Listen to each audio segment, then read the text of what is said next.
생활 속 법률 히어로 이승우 변호사의 사건 파일.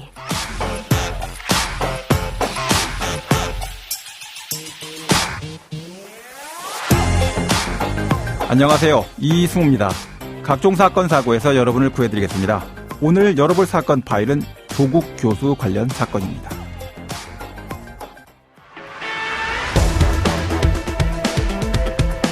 핵심 쟁점은 위조된 동양대 총장 표창장과 허위 인턴 확인서 등이 담긴 동양대 강사 휴게실 PC를 증거로 인정할 것인지였습니다. 여전히 소유권을 행사한다고 가리키고 있는데도 대법원이 사실을 오인했다며 증거로 인정할 수 없다는 주장을 이어갔습니다. 사건 파일 오늘 주제는 디지털 증거의 취득 과정에서 참여권이라는 것입니다. 디지털 증거는 우리가 이제 직접 만지고 볼 수 없고요. 기기를 통해서만 볼 수가 있습니다. 그러다 보니까 관련 없는 또 필요 없는 파일들까지 쉽게 수사기관 또는 제3자에게 이제 넘어가는 문제가 발생하게 됩니다. 이와 관련된 형사소송법의 보호 절차 규정과 그 의미에 대해서 법무법인 법승 이금호 변호사님과 함께 이야기 나눠보도록 하겠습니다. 안녕하세요, 변호사님. 예, 안녕하세요. 이금호 변호사입니다. 그 정경심 교수 사건에서 동양대 표창장 위조 등 이제 이 사건 자체가 논의되면서 동양대 PC가 핵심적인 증거로 등장을 했는데요. 이 PC가 압수될 때 참여권이 보장됐다, 되지 않았다, 이것이 이제 쟁점이 됐죠. 법률에서는 이제 압수 시에 이제 참여권 어떻게 보장을 하고 있습니까? 압수수색영장 집행 시에 당사자에게 반드시 영장을 제시하도록 하고 있고, 예. 당사자와 변호인의 참여를 규정하고 있으며, 또 미리 참여권자에게 집행을 일시하고 장소를 통지해야 되고, 또한 이제 당사자가 부재 시에는 그 책임자 또는 그에 준하는 자를 대신 이제 참여하도록 하고 있으며, 예. 피압수자가 여성인 경우에는 성년의 여자가 참여해서 남자 수사관들로 하여 불편함을 해소하고자 하였고, 또 피압수자의 사생활을 존중하고 인권 침해를 방지하기 위해 특별한 기재가 없으면 야간 집행도 제한을 하고 있습니다.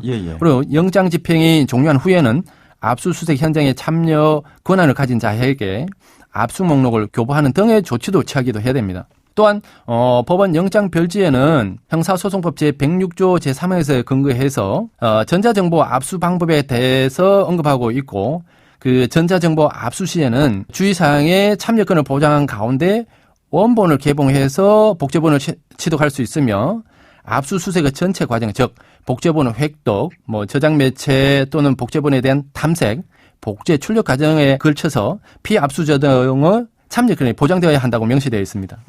절차를 준수하지 않게 되면 이 증거로서의 어떤 능력에 제한이 발생하게 됩니까, 변호사님? 절차를 준수하지 않고 획득한 자료들은 증거 능력 자체로 없다고 봐서 유죄를 인정할 수 있는 자료로 사용될 수가 없습니다. 위법 수집 증거라고 해서 이제 위수중이라는 단어를 써서 절차를 준수하지 않은 증거 수집이다라고 해서 증거로 쓸 수 없게끔 하고 있는 규정들이 바로 이 규정들이다라고 볼 수 있겠죠. 네, 그렇습니다. 자, 이렇게 디지털 증거에 대해서 압수수색을 할 때 참여권까지 보장을 하는 그런 특별한 필요성이 있습니까? 압수수색으로 인해서 일정 기간 동안 디지털 기기를 이제 사용할 수 없는데, 이게 이제 기업일 경우에는 진행 중인 모든 업무가 마비되는 경우도 생길 수도 있고, 또 수사기관에서 확보한 방대한 전자정보는 구체적인 보안 유지가 되지 않은 채 여러 부서를 이제 옮겨 다닐 수도 있는데, 이런 경우에 저작권이라든지 특허, 영업 비밀, 또 사생활 등이 유출될 가능성이 상당히 높습니다. 또 그뿐만 아니라 무분별한 별건 수사가 단서도 될 수 있기 때문에 이런 참여권은 상당히 중요한 내용이 되는 것입니다. 그 말씀하신 것처럼 이제 기본권 침해의 문제가 각별하게 발생할 수 있는 부분이 있어서 결국 이제 디지털 증거에 대한 압수수색 참여권도 보장을 하고 있는데, 이제 조국 전 장관은 PC 압수 과정에서 적법 절차가 지켜지지 않았다, 압수 포렌식 과정에서 참여권이 보장되지 않았다, 이렇게 주장하고 있습니다. 그 내용에 대해서 좀 설명해 주시죠. 예. 먼저 이루어진 정경심 교수 사건에서 보면 PC에 보관되어 있는 자료들을 분석하는 과정에서 정경심 교수 측에서 참여권을 보장받지 못한 상태였기 때문에 이런 지금 증거 능력에 문제가 되고 있는 것 같습니다. 그 디지털 증거와 관련된 압수 과정에서의 참여권 보장을 해주지 않아서 유죄 증거로 쓸 수 없다라는 대법원 판결이 있죠. 그 내용 좀 설명 좀 해 주시죠. 이 판결이 2021년도 11월 대법원 전원 합의체 판결이 있었는데요. 대학 교수 A씨가 2014년도 12월경에 충북 청주시에 있는 자신의 집에서 B씨와 이제 술을 마신 뒤에 자신은 이제 휴대전화 카메라고 불법 촬영을 했습니다.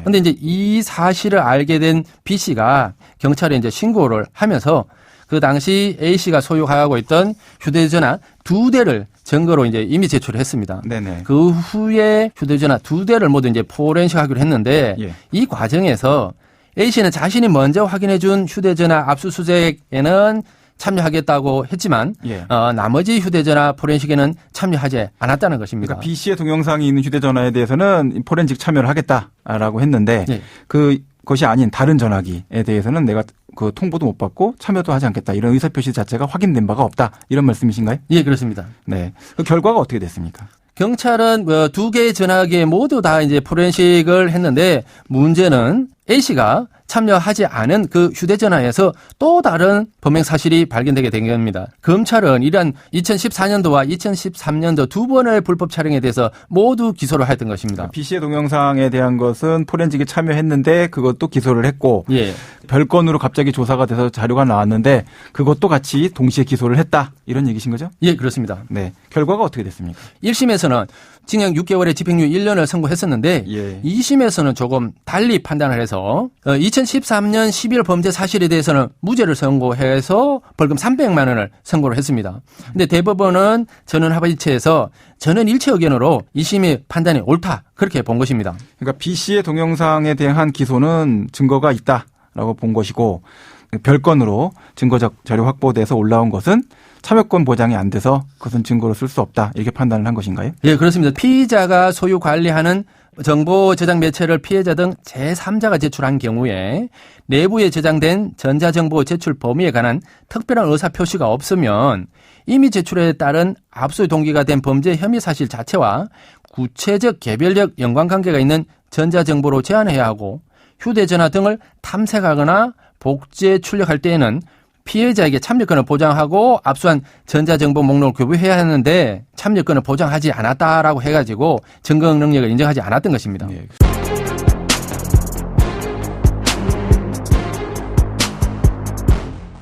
자, 그런데 대법원 판결, 이 전원합의체 판결과는 다르게 동양대 강사 휴게실에 있었던 P씨에 대해서는 대법원이 증거 능력을 인정을 했습니다. 어떤 차이가 있는 겁니까? 언뜻 보면 비슷할 수도 있는데 그 실질이 조금 차이가 있습니다. A 교수는 압수된 휴대폰에 대한 피압수자였다는 것이고 정경심 교수는 동양대 휴게실 P씨에 대한 피압수자가 아니었다는 것입니다. 결국 이제 실질적 피압수자에 대한 판단, 이걸 할 때 외형적 객관적으로 보는 것이지 뭐 민사적인 실체 법률 관계성의 권리 소유 관계를 따지는 것은 아니다. 이런 형태의 대법원 판결이다라고 볼 수 있겠네요. 예, 그렇습니다. 자, 그러면 오늘 사건에 담긴 법적 포인트를 한 줄로 정리하고 실제 법적 대응과 자문 이어가 보도록 하겠습니다.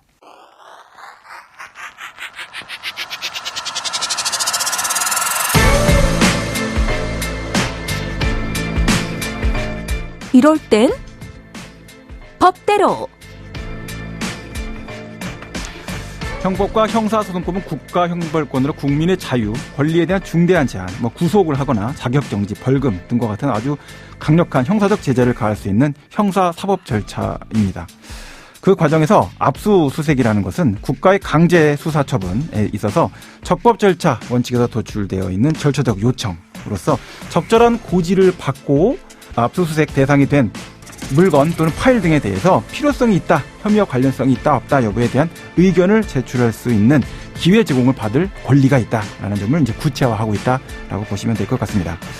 그렇기 때문에 피압수자는 자신이 관리 소유하고 있는 디지털 기기에 담긴 디지털 증거의 압수수색 과정에 적극적으로 참여를 해서 불필요한 증거의 압수가 발생하지 않도록 각별히 방어할 권리를 행사할 필요가 있겠습니다.